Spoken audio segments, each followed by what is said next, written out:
बिस्मिल्लाहिर्रहमानिर्रहीम। अस्सलाम वालेकुम डियर स्टूडेंट्स हम लोग 9th फिज़िक्स उर्दू मीडियम कर रहे हैं, जिसका हम लोगों ने पहला चैप्टर कंप्लीट किया। आज की इस वीडियो के अंदर हम लोग चैप्टर नंबर 2 के शॉर्ट क्वेश्चंस कंप्लीट करेंगे। तो जो बच्चे चैनल पे नए हैं वो लाजमी तौर पे चैनल को सब्सक्राइब कर लें ताकि नई आने वाली वीडियोस आसानी आप लोगों तक पहुँच सके। तो एक्सरसाइज में स्टूडेंट्स शॉर्ट क्वेश्चन नंबर 1 है, स्केलर और वेक्टर मकदारों की तारीफ करें। इसका आंसर पेज 29 पे दिया गया है। शॉर्ट क्वेश्चन नंबर 1 के लिए स्टूडेंट्स आप लोग पेज नंबर 29 पे आएंगे। यहाँ से लेके यहाँ तक स्केलर की डेफिनेशन करेंगे और यहाँ से लेके यहाँ तक वेक्टर की। स्केलर एक ऐसी तबई मकदार है जो सिर्फ इसकी अद्दी मकदार के ज़रिए मुकम्मल तौर पर बयान की जा सकती है। तो ये आप लोग स्केलर की डेफिनेशन करेंगे। और वेक्टर एक ऐसी तबई मकदार है जिसे मुकम्मल तौर पर बयान करने के लिए इसकी अद्दी कीमत के साथ इसकी सिमत डायरेक्शन की भी ज़रूरत होती है। शॉर्ट क्वेश्चन नंबर 2, स्केलर और वेक्टर मकदारों की 5 मिसालें दें। इसका आंसर भी पेज 29 पे दिया गया है। शॉर्ट क्वेश्चन नंबर 2 के लिए आप लोग यहाँ से लेके यहाँ तक इसको करेंगे। स्केलर के लिए एग्जांपल्स आप देंगे, फासला, लंबाई, वक्त, स्पीड, एनर्जी और टेम्परेचर। ये 5 एग्जांपल्स उसने कहा है, ये आप लोग स्केलर के लिए देंगे। और वेक्टर के लिए ये वाली एग्जांपल्स देंगे यहाँ से लेके यहाँ तक, डिस्प्लेसमेंट, वेलोसिटी, एक्सेलरेशन, वज़न और फोर्स। ये वेक्टर की मिसालें हैं और ये स्केलर की मिसालें हैं। शॉर्ट क्वेश्चन नंबर 3, वेक्टर्स की जमा का हेड टू टेल रूल बयान करें। तो इसका आंसर पेज नंबर 31 पे दिया गया। शॉर्ट क्वेश्चन नंबर 3 के लिए स्टूडेंट्स आप लोग यहाँ से लेके यहाँ तक करेंगे हेड टू टेल रूल। बहुत से वेक्टर्स को जमा करने के लिए उनके नुमाइंदा लाइनें इस तरह खींचें कि एक वेक्टर का हेड दूसरे वेक्टर की टेल के साथ जुड़े। यानी इस तरह, ये एक वेक्टर है, एक वेक्टर ये इसका हेड है और ये इसकी टेल। तो एक वेक्टर का हेड जो दूसरे वेक्टर है इसकी टेल से जुड़ेगा हेड इस तरह। इसी तरह तीसरा वेक्टर जो है, ये तीसरे वेक्टर की टेल दूसरे वेक्टर के हेड से जुड़ेगी इस तरह। और इनका हासिल वेक्टर एक ऐसा वेक्टर होगा जो कि पहले वेक्टर की टेल से शुरू होकर आखिरी वेक्टर के हेड तक जाएगा। तो इनका जो रिजल्टेंट वेक्टर है, हासिल वेक्टर जिसे कहते हैं, ये पहले वेक्टर की टेल से शुरू होके यहाँ से शुरू होके इसके हेड तक जाएगा ऐसे। ये इसकी टेल से, पहले वेक्टर की टेल से रिजल्टेंट वेक्टर की टेल मिलेगी और आखिरी वेक्टर के हेड से रिजल्टेंट वेक्टर का हेड मिलेगा। इसको ये रिजल्टेंट वेक्टर कहते हैं। इसको वेक्टर ए का नाम दे दें, इसको बी का और सी का। तो ये रिजल्टेंट वेक्टर होगा। शॉर्ट क्वेश्चन नंबर 4, फासला वक़्त ग्राफ और स्पीड वक़्त ग्राफ क्या है। यहाँ पे 2 क्वेश्चन पूछे गए हैं, फासला वक़्त ग्राफ और स्पीड वक़्त ग्राफ। तो इसका आंसर पेज 38 पे दिया गया है। फासला वक़्त ग्राफ। फासला वक़्त ग्राफ के लिए स्टूडेंट्स शॉर्ट क्वेश्चन नंबर 4 आप लोग यहाँ से लेके यहाँ तक याद करेंगे और स्पीड टाइम ग्राफ के लिए यहाँ से लेके यहाँ तक। फासला और वक़्त के माबैन, फासला और वक़्त के माबैन ग्राफ हरकत करने वाले जिस्म का तय करदा फासला और सरफशुदा यानी जो इस्तेमाल जितना टाइम यूज़ हुआ है, इस्तेमाल हुआ है, और सरफशुदा टाइम टी में तल्लक ज़ाहिर करता है। यानी एक हरकत करते हुए जिस्म का फासला एस और फासला तय करते हुए जितना टाइम इस्तेमाल हुआ है, इन दोनों का तल्लक ज़ाहिर करता है फासला वक़्त के दरमियान ग्राफ।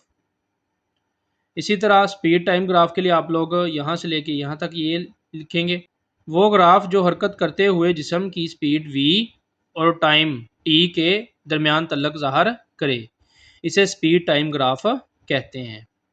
वो ग्राफ जो हरकत करते हुए जिस्म की स्पीड v और टाइम t के दरमियान तल्लक को ज़ाहिर करे, इसे स्पीड टाइम ग्राफ कहते हैं। शॉर्ट क्वेश्चन नंबर 5, ज़मीन पर करीब से गिरते हुए तमाम अजसाम का यकसां एक्सेलरेशन एक ही होता है। यानी ज़मीन पर करीब से गिरते हुए तमाम अजसाम जो है इनका एक्सेलरेशन एक जैसा ही होता है। क्या इसका ये मतलब है कि भारी जिस्म हल्के जिस्म की निस्बत ज़्यादा तेज़ी से गिरता है। शॉर्ट क्वेश्चन नंबर 5 का आंसर आप लोग यहाँ से याद करेंगे, नहीं अगर हवा की मज़ाहमत नज़रअंदाज कर दी है। यानी अगर हवा की मज़ाहमत को नज़रअंदाज कर दिया जाए तो भारी जिस्म हल्के जिस्म की निस्बत तेज़ी से नहीं गिरेगा। ज़मीन की सतह के करीब तमाम अजसाम में इनके मास के फ़र्क के बगैर यकसां फोर्स ऑफ ग्रेविटी होती है। यानी ज़मीन के करीब तमाम किस्म के मास वाले और कम भारी मास वाले अजसाम के दरमियान यकसां फोर्स ऑफ ग्रेविटी होती है। ये एक्सेलरेशन जिसे जी से ज़ाहिर किया जाता है, इसकी कीमत 10 मीटर पर सेकंड स्क्वायर होती है। हवा की मज़ाहमत की अदम मौजूदगी में दोनों भारी और हल्के जिस्म एक ही वेलोसिटी से गिरते हैं और एक ही वक्त ज़मीन पर पहुंचते हैं जब इन्हें एक ही बुलंदी से गिराया जाता है। यानी जब दोनों असाम को एक ही बुलंदी से गिराया जाता है तो वो हवा की गैर मौजूदगी में भारी और हल्के जिस्म एक ही वेलोसिटी से गिरते हैं और एक ही वक्त पर ज़मीन पर पहुंचते हैं।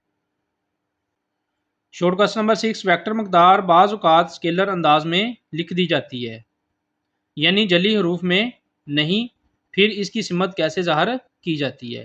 तो इसका आंसर 30 पेज पे दिया गया।